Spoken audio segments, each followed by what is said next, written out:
Yo, what's up, guys? I think a lot of people are currently at the time where they're starting to fight DokiDoki and Terrormaton on a hell stage. But this is the point where you do get a little bit more difficulties in it. Like back in Nightmare, you can just kind of slap everything in it and it kind of works. Over here, you do see that there is a difference where the wrong element does get extra damage from the boss. I think in the first few stages, you could still throw in your Tiamat, but it's not that bad. However, in this video, I'll explain a little bit of how you can get better teams and what I'm looking for a better team, also from my experience from Sky Arena. Because back in Sky Arena, I made like pretty much my whole main YouTube channel is just guides. Those are mostly the videos I do best at. Right now, is this like a full-on guide? No, not really. I'm going to be making that on the official release of the game, but I just want to give you a few ideas of like, okay, how can you look at making your own team? So in most cases for Terrormaton, most teams are going to be revolving around a few of the same things.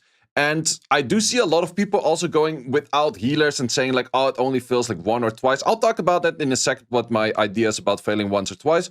But this is a team that does work very well. I did reset my Leon. My Leon is currently at level 1, so therefore it's not going to work. But this is the kind of teams that you're mainly looking for. You want to be looking for any kind of decrease or demobilization of the boss. Well, Marvel is crazy good for that. If you don't have a Marvel, you could definitely go a few different routes. Sanya, great for healing. Dion, great for armor breaking. And then you have to have your main damage dealer and probably some kind of attack buffer. So there's a lot of options in here.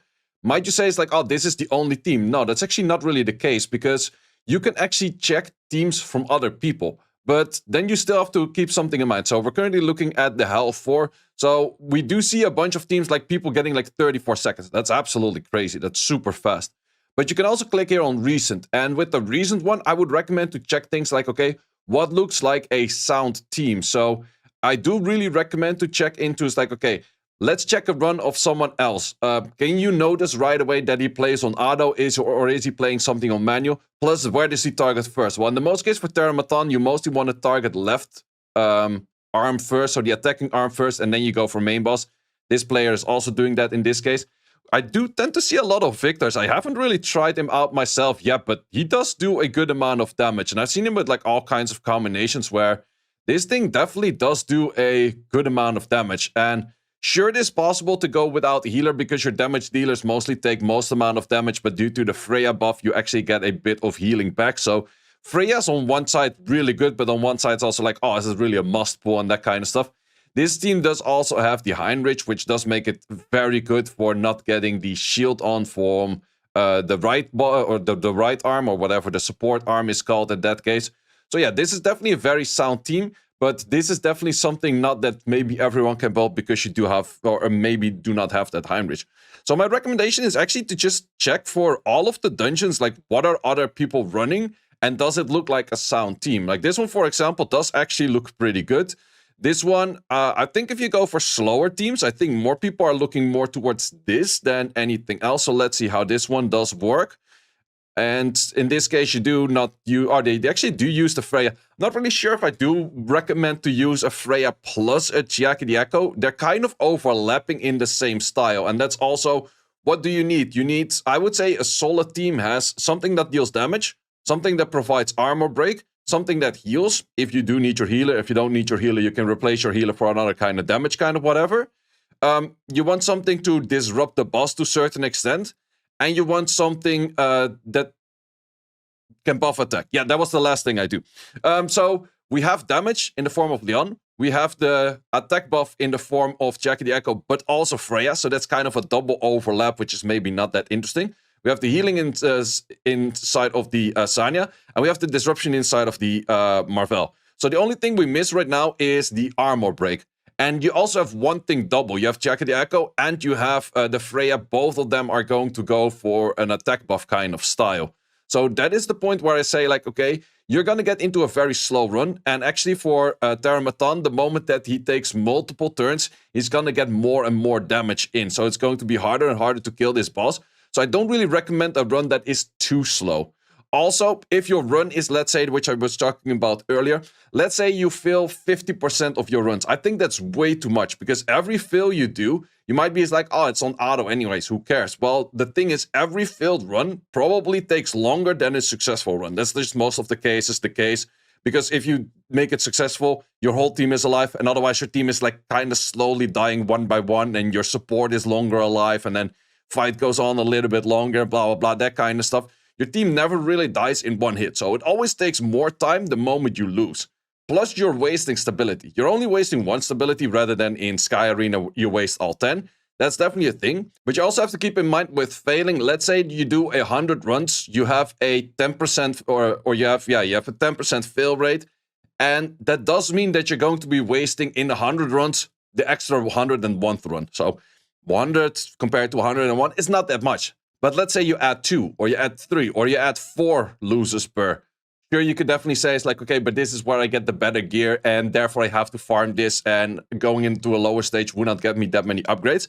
It's definitely a bit of a trade-off in this game. I'm not really sure what is the sweet spots, what I would say of like, okay, sure, you can fill some and not fill the other. If you're really try-harding, then it also does mean that you get extra or less levels in, but I think after a certain point that doesn't matter as much anymore as well. But I would definitely recommend to check that you're definitely not failing more than like 3 in 10 or something like that. Or 2 in 10 is already kind of on the points like, okay, is it really worth it? Well, the thing is, what you do notice about, well, this run is apparently working. I think it's mainly working because of the Marvel. Marvel's just so hella busted. Like, that thing is definitely a must pull for everyone. It's like, also in this, yeah, pretty much everyone in Hell 4 is using Marvel. That's just a simple fact. Like, everyone in Recent that is in Hell 4 is using Marvel. Let's say if we go Hell 3, still pretty much every single player is using Marvel. There's not a single team without Marvel. How did people play this game without Marvel in the previous round? There's not a single team without Marvel. It would be nice if you can include or exclude units in here as well. So it's like, okay, I want to see all of the dungeon runs without Marvel, because let's say you don't have a Marvel, you don't have this, or you don't have that. It's like, I want to see exactly those without, because right now it's legit near impossible to find one without.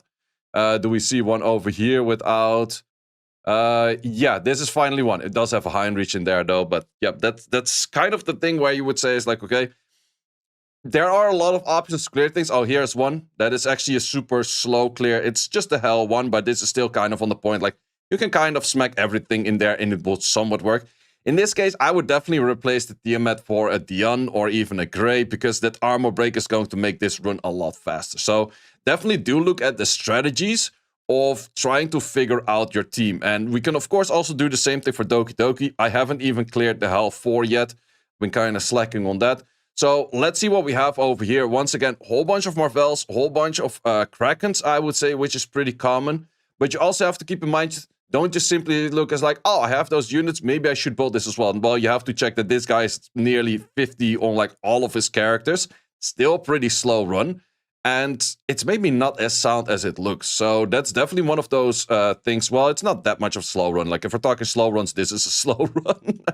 But hey, in the end, if it works, it works. And if it runs auto, it runs auto. And if it's 9 minutes, then if it's successful, it's definitely not that bad. This team is actually kind of interesting, where it's a lot of going back to you dealing any kind of CC, you dealing any kind of CC. Because that's the main interesting thing about Doki. You do want to CC those monsters. As long as if you don't CC them, you're probably going to be looking at a very bad run. So let's see one without any LD. Let's go for the one over here. It's actually interesting to see Celine in here, or Celise, whatever her name is. I haven't seen her that much, all too much. So as of right here, they have this shell buff, and the moment that you provide any kind of CC, you start removing that stuff. So in most cases, you do want to go for your Kraken. You do want to have that skill 3 max skilled on that Kraken. If you use a Lilith, that's totally fine. I have seen a lot of people also go for Real Mocha for damage. It's definitely a great damage dealer. It does have the stun in that skill itself as well. However, big issue is that there's just too many units to build in too little time. That is the main thing. So definitely a nice thing is also, if you do have a Messiah or you do have a Heinrich, it kind of works for both of the dungeons. So that's definitely something that does work out. But as you saw with Terrormaton, that's definitely where you would need the Leon is probably best damage dealer in slot. And if you go to DokiDoki, Leon is not going to be working at all. So if you want not to be having to switch too much back and forth, then definitely an option out there is go for that Messiah if you have to, if you did pull that one, or go for the Heinrich if you did pull that one. this team actually does look very safe. Like, there's so many shields on this. Maybe it's actually better than I expected, because there's an insane amount of shields. You do have the armor break from the Greg. I guess that in this case, the main damage dealer is going to be the Tiamat. So, yeah, she's actually better than expected in PvE. I did see her before in PvP, and PvP, I didn't really like her that much. She has like a bunch of shields, and also the moment that anything does damage on the shield, she reflects that damage. So, not really that crazy for PvP just yet, I would say. Maybe against like full-on cleave comps, it could be slightly decent, but in the tournaments that I played thus far, I didn't really see too much value of it. But in here, it actually looks like a pretty solid team. And I would say the units, the 4 units on the left, are definitely units that a lot of people would have. I also do think that this is a very good core 4. And then your 5th could be a bunch of things. Could be a Kraken, could be a Marvel, could be anything that kind of helps this run in general. So in her case, she's actually doing a pretty good job at that as well. Plus, she's the right element, which does also help that only the Tiamat is going to be focused. Therefore, all of the healing of Sanya goes on the Tiamat because she's a very good single, well, double target healer, let's call it that way. So yeah, actually a pretty solid team, which I haven't really thought of yet. So if you haven't bowled her yet, I definitely don't think that she's one of those characters that you would make a 6-star. It's one of those characters you keep as 5-star. And that is also the main thing which I wanted to give as tip next. You don't have to have everything 6-star, especially for the units that are disrupting or just healing by your ally base HP. Then you can simply go for just a 5-star and near max level it, and you're totally fine. Same as like Freya's 5-star max level, as you can see for most of those players, totally fine. But the moment you get into damage dealers, Messiahs, Heinrichs, Tiamats, or maybe even your Sanya, because your Sanya does heal from her own HP rather than from the HP that the ally has. So in this case, it's from recovers max HP. Wait, is this her own max HP? I'm pretty sure one of those things was her own max HP. Yeah, of her max HP. So yeah, it's in the past as well over here. So yeah, this is definitely the part, like this is her main heal as well, or actually her only heal. The other one is the revive and the extra HP, and the extra HP then goes on the allies' max HP. But this is the part which you do from your max HP. So if you're using this towards a squishy damage dealer, it's pretty much full HP the moment like you're like plus 30k. So which is a really insane heal. I haven't really seen people use Ling Lo in here. Yeah, Ling Lo is over here. Ling Lo is slightly different because that is from their max HP. And their max HP does mean you can build this with an insane amount of HP, but it's not really going to change you anything. And I think all of the skills are their max HP, and this one is also their max HP. So then again, Ling Lo is a really good candidate for being 5-star, max level it still, but just keep it at 5-star, whereas Sanya is like more of a candidate if you use it a lot for a 6-star, because of the healing coming from her scaling itself. And that's also what you see, for example, Kraken. You just need this skill to work all the time, so you need the accuracy, you need the speed, you need him to survive, maybe he needs a little bit extra stats for that, but you don't need him as a 6-star just early yet. And those are kind of the things. You don't have infinite amount of resources of making everything 6-star. And that's also one of those over here. I think this guy just went for a full damage dealer on Grey. Is an option, but if you just keep your Grey as a armor breaker, or your Dion as an armor breaker, or your Close as an armor breaker, that is why you can just keep it 5-star for now. And then maybe look into 5-starring other things. Same, Marvel, good candidate for 5-star, not for 6-star. Lily, if you spam it a lot, especially in RTA as well, maybe you want to have the survivability of a 6-star. But for most of her skill set, she is fine on a 5-star. Lily or Lilith, I think she does more damage. I'm not sure if her damage is super crazy, but for just the disruption of the enemy, good candidate for 5-star. So that is kind of where you make the distinguishing. Do you need a 5-star or do you need it 6-star? DokiDoki is also one of those. I would probably just keep as a 5-star because it's just the utilization that she brings towards the actual scalers. And she's not really a scaler. Like her skill 1 damage is not going to do anything. She's just going to be having more survivability. She's not really going to do damage. And if she were surviving anyways, she was fine on a 5-star. So it's maybe a bit of a waste of resources. but definitely something that can help people. I'll make a more in-depth guide of really the strategies that I would go for as a super early game. I kind of already overpassed the point where I can pretty much smack in most things in like Hell 1 and that kind of stuff to get dungeon teams in. On the actual release, I'll go more into teams that are very specific, like, okay, I would recommend to focus on these kind of things.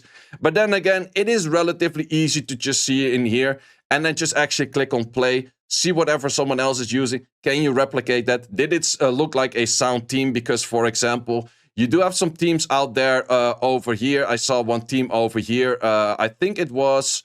Which team was it? I'm not 100% sure, but there was like one team and he survived with like a Terrormaton like 1 HP. It's like, yeah, okay. Do actually go into the run and then actually check if it does work or doesn't work to see whether you do want to farm it or you don't want to farm it. And that is in general a very important thing. You just have to make sure that you got somewhat of a solid team, that it doesn't fail all the time. And if it fails all the time, also notice like, okay, where does it fail? Do check a run. What dies first? What does too little damage? Is the turn rotation fine? Like those things are always very important for any dungeon runs to optimize like, okay, what is going wrong? Because if you're just simply, it's like, okay, I press auto, I leave the PC or I leave my phone and then I come back and then it failed like a bunch of times and like, yeah, I have no clue why. It's like, yeah, okay, actually check what was going wrong. Is maybe your Tiamat dying too fast? Is maybe your things out of order because you gave a shell to something else? Because it doesn't really give you an indication like, oh, you're missing a shell or you're missing a module or something like that that some of the other games do, which is pretty chill. Or maybe something just got out of turn order because you upgraded the shell or something like that. Those are all factors where suddenly you start failing. Or it just simply could be the RNG is like, okay, you had to land a pushback, but you didn't land the pushback. Oh, sorry, man. So sometimes RNG is gonna RNG. Well, that's all there is for me for this video. If you do like these kind of videos, subscribe to the channel, like this video, and hope to see you as always in the next one. Definitely for the actual release on the 5th of June, I'm going to be making a lot more guides. Currently, I'm actually preparing for a tournament, which I'm going to be playing on the 17th and maybe 18th if I make it through to the next round. That is going to be hosted. Does also have a prize pool. I will report back to you guys how that went over there as well. Also with my strategies, but I cannot disclose too much about those strategies yet because some of the other competitors might be watching these videos and I always do want to try hard when it comes to tournaments. I do have a strategy in mind, but if it's going to work, either it's really good or it's really bad. That's just the simple fact it is. Well, guys, thanks a lot for watching for this one. See you as always in the next one. Thanks for watching. If you would like to see more guides, join the Discord and check out the content tab for the guide video archive, which contains all of the guides that you might need. Hope to see you there.